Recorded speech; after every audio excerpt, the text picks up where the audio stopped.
The first book... what?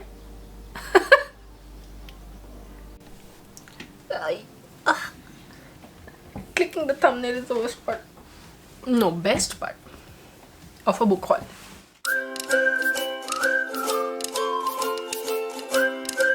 Hello people, this is Sonali, the Melodramatic Bookworm. If you've been here before, welcome back, and if you're new to my channel, welcome to the Melodramatic Bookworm family. I am here today with my first book haul of 2022, which is rather surprising because by this time I'm usually at my second book haul. Like, May usually sees the second book haul of the year, but till now I haven't even put up the first book haul because of how the year has gone by. But I'm finally here, I'm finally filming this video, and there are about 30 books which I want to share with you. Some of them I got as gifts, some of them are ebooks, and some others I got as review copies. So yeah, I have a lot of books to share with you, and I'm really excited to talk about some of these and to show you that I have some of these, because I'm super excited to read them, and some of these I have already read and also reviewed. So I will leave the links to those either videos or to my blog in the description box below, so don't forget to go check those out.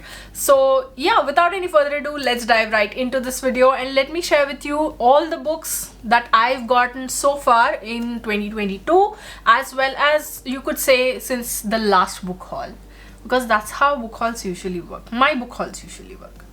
The first 4 books that I will be talking to you today about are gifts from a very dear friend. You know Nandini, I have spoken about her tens of thousands of times on this channel before, and she is one of my closest friends, and for Christmas she sent me 4 books, and I was so touched to see the books that were in there. You'll see why. But the first book that she sent me was Recipes for Sad Women by Hector Abad. She knows me so well. I think she knows that I need this. And I think this is a sort of a comic kind of book. I'm not really sure how this is, but I have just been keeping this aside because I don't want to spoil this book in any way. I don't want anything to happen to this book, which is why I haven't even opened it. The next book that she sent was Milan Kundera's The Unbearable Likeness of Being, and this is the story of love and infidelities, I think. At least that's what I remember from what I read of the blurb a long time ago, it feels like. But this is a pre-loved book, and I love that she sent it to me, and I am so looking forward to reading this. Next up is 16 Writers on the Decision Not to Have Kids, edited and with an introduction by Megan Dom.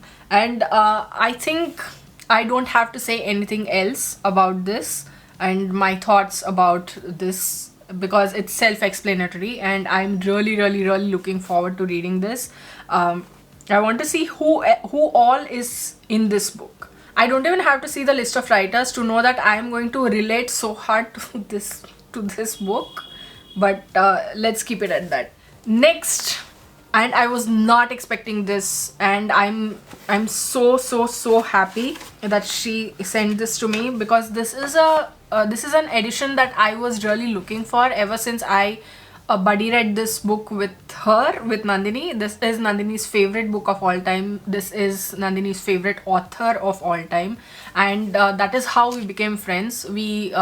I joined a buddy read that she was hosting, and there's been no looking back. The Bell Jar by Sylvia Plath. This is gut-wrenching. This is also witty, but it's so gut-wrenching. It's so poignant that I see why Nandini loves Plath so much, and I see why she loves this particular book so much. I'm so grateful, because this is the particular copy, this particular hardcover copy that I really wanted, and she got it for me. So thank you very much once again for all of these. For all of these books, a big thank you. And I'm going to read this again. Next were a bunch of ebooks that I got at pretty throwaway prices, it felt like to me.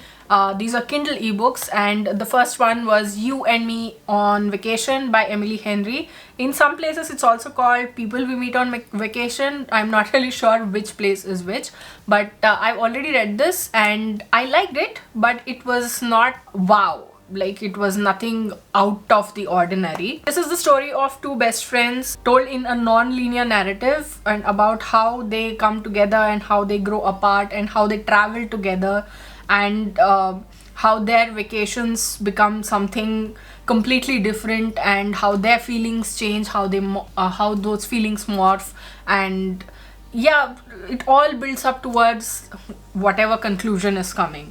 And yeah, it was good, but it was not something out of this world. Next up are the three books in the All for the Game trilogy by Nora Sakavic, and the first one is The Foxhole Court, the second one is The Raven King, and the third one is The King's Men.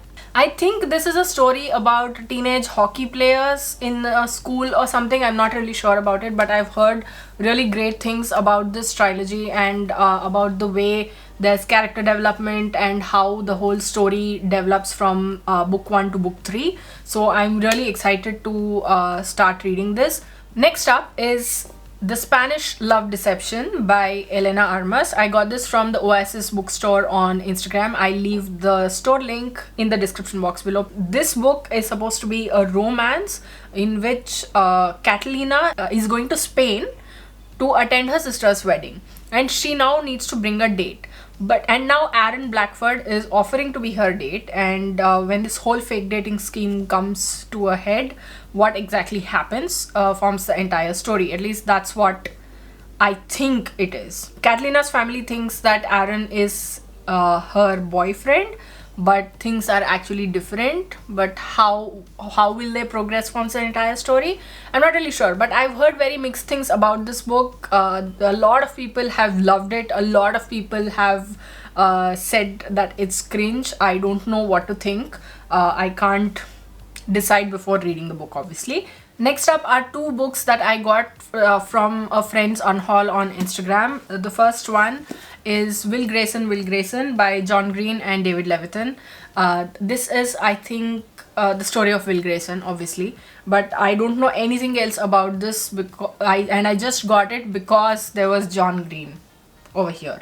I don't know how David Levitan writes, but I really love John Green's work. You know, I've been fawning over him since eternity, but that's why I got this. And then the second book that I got from my friend, was Leave the World Behind by Ruman Alam. This is supposed to be a sort of a literary thriller in which a couple has gone on a retreat, but at the home that they are staying in, there's a sudden power outage, and another couple ends up at their place claiming that the home is theirs. And now this first couple, they have to decide whether this new couple, this new entrant, is trustworthy or not, and what exactly is going to happen. I got an ALC from Libro FM a long time ago, but I never ended up listening to the story. But now that I have the paperback of it, I will do that in tandem thing. I will listen to the audiobook while reading this. So since it's a thriller, I think it's going to give an almost atmospheric feel to it. So I'm hoping that does happen. I don't care that I'm a jumpy old cat, but I just hope that happens. Next up are three ebooks that I got because I was feeling FOMO. One is The Love Hypothesis by Ali Hazelwood. I have no idea what this book is about, except that it is a romance. And then there is The Hating Game by Sally Thorne, I think it is. And I've heard that this is an office romance as well as an enemies to lovers kind of story.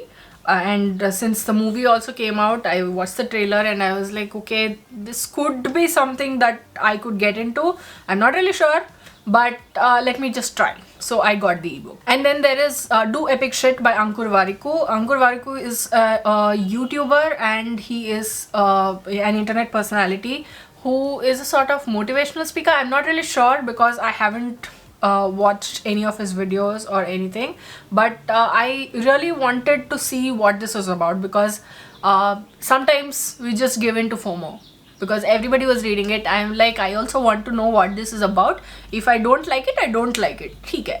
Next up are 2 review copies that I got from Penguin India. Thank you, Penguin, for the review copies. I've already read these 2, and I have done reviews of these on Instagram as well as on my blog, I think. The links will be in the description box below for you to watch or read. The first one is The Girl in the Glass Case by Devashish Sardana. This is a sort of thriller in which little children are being murdered, and are being put into glass cases and left in places where the police and the public can find them. This murderer calls himself the doll maker, and now the police officer, who is Simone, I think, she is on this hunt. And I wouldn't say that it's really chilling or everything, but you just want to know what's going on. It's a page turner for sure, but it's not the best out there. That's what I would say. And the second book was a non-fiction called Yuktahar, The Belly and Brain Diet by Munmun Ganeriwal.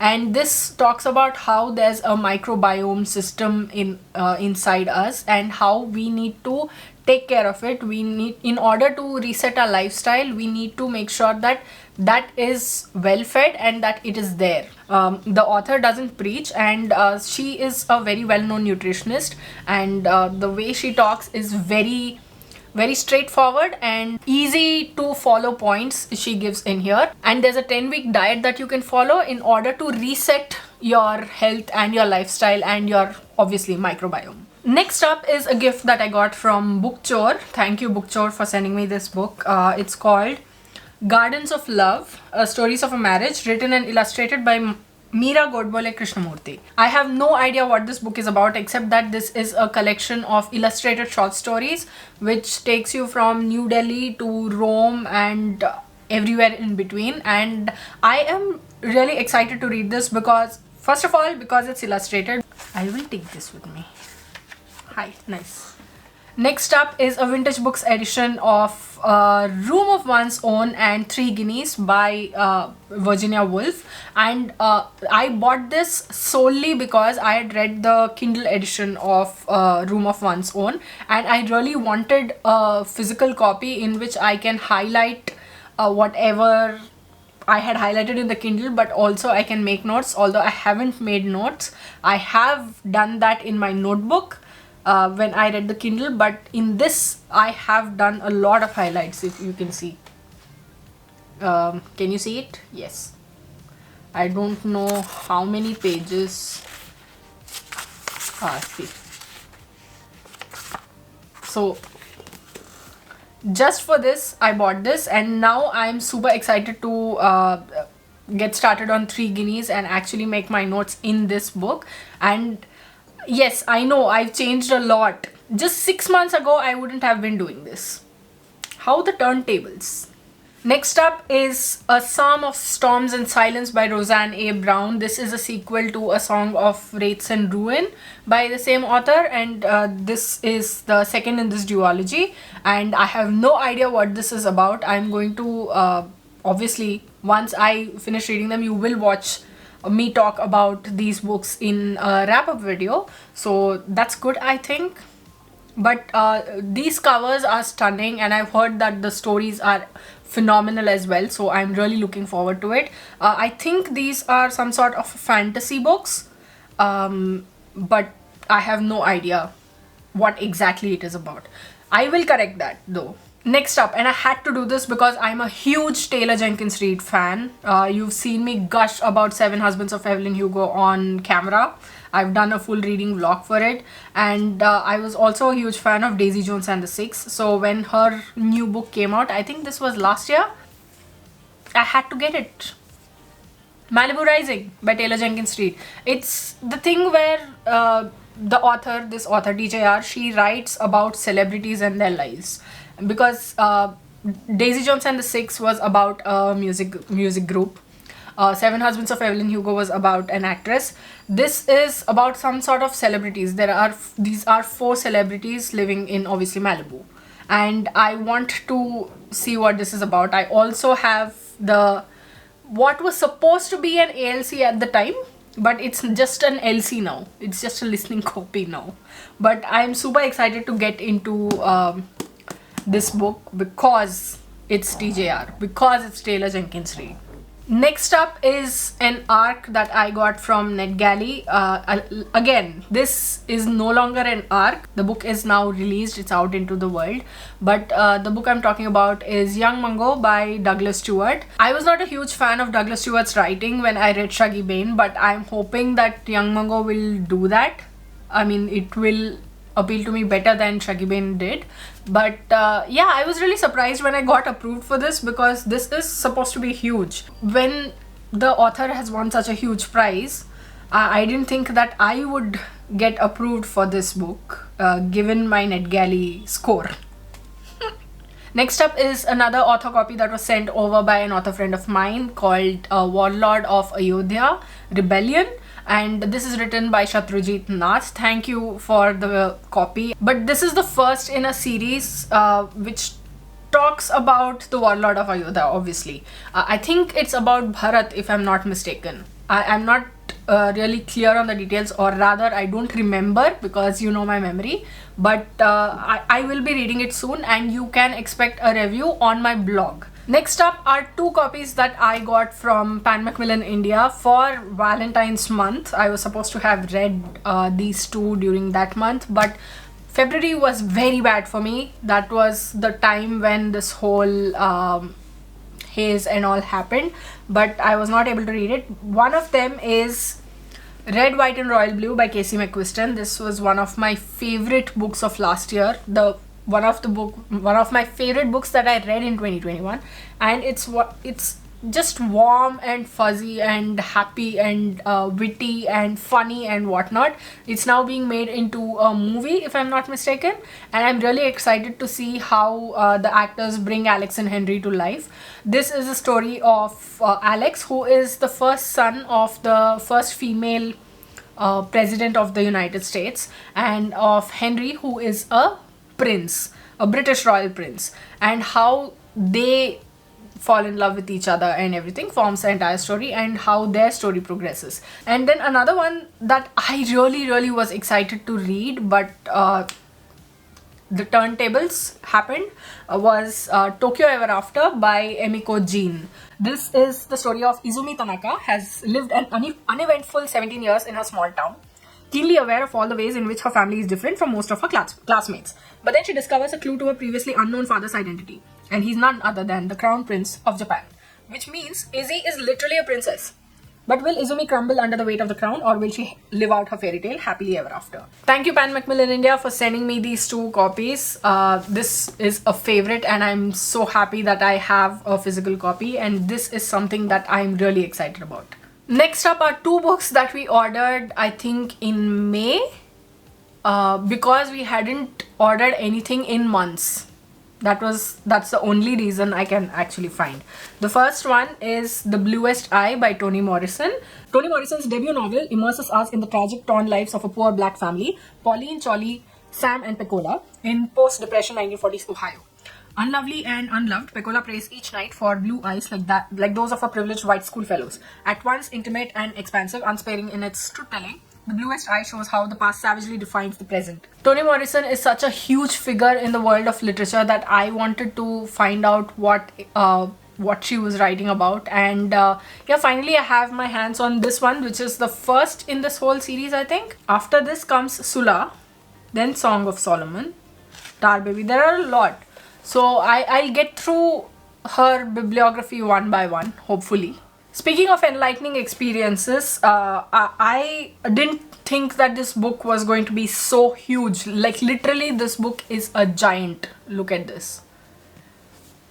The book is called The Second Sex by Simone de Beauvoir. I hope I'm pronouncing that right. But this is supposed to be such a masterpiece when it comes to feminist literature, and when it talks of equality and all of that. And I have been wanting to lay my hands on this book for a long time, but I finally have it, and this translated work is by Constance Board and Sheila Malovani Chevalier. And this was originally written in French, if I'm not mistaken. And I really want to get into this book, even though it's intimidating. It could be intimidating. It has about 800 pages, but I'm hoping that slowly, I don't have to read it all in one go. I will go through it slowly, make notes, annotate it, tab it and everything, and yeah, get through it. Next are two books that I bought from a secondhand bookstore near my mother's place, and the first one is Early India from the Origins to AD 300 by Romila Thapar, and I think this is pretty self-explanatory. I'm not going to comment anything on the content because I want to read and find out for myself what exactly it says, and in what vein the author is talking. And then I bought a facsimile edition of Murder on the Links by Agatha Christie, and I have a very vague feeling that I now have two copies. I don't remember anything of that book. Maybe that's why I bought that book. I don't have the copy right now. It is at my mom's place, but I will get it here soon. Let's see. Next up is a signed copy by one of my favorite authors of all time, and that is Galatea, a short story. I don't know how that is pronounced, I'm really sorry, but by Madeline Miller. And this was a signed copy that we got from Crossword bookstores. I mean, obviously it's computer generated and all, but still, I have a signed copy. That's all my brain is focusing on. And this is about Galatea. Okay. In ancient Greece, a skilled marble sculptor has been blessed by a goddess who has given his masterpiece, the most beautiful woman the town has ever seen, the gift of life. Now his wife, he expects Galatea to please him, to be obedience and humility personified. But she has desires of her own and yearns for independence.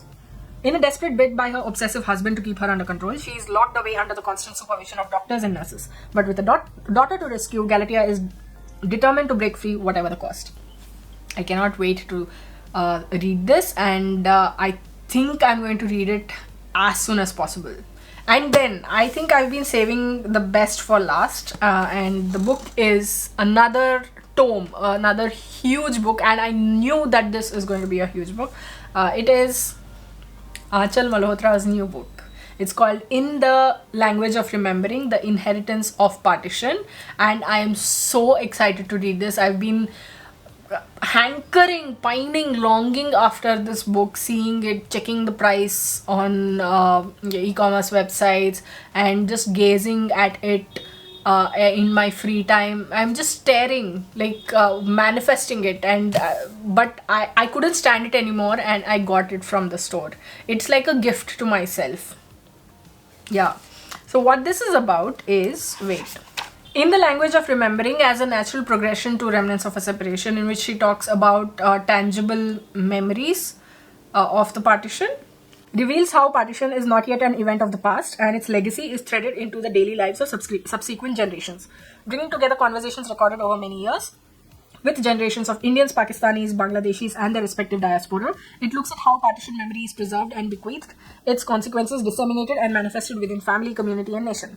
With the oldest interviewees in the 90s and the youngest just teenagers, the voices in this living archive intimately and sincerely answer questions such as, is partition relevant? Should we still talk about it? Does it define our relationships? Does it build our characteristics or augment our fears without us even realizing? See, the thing is, I didn't even have to read the blurb to actually want this book, because this was like high up on my wish list for what felt like ages, and now that I have it, I'm going to start reading it as soon as possible. I'll probably do it for Independence Day in August, around partition literature kind of thing, like the way we did partition literature collab last year.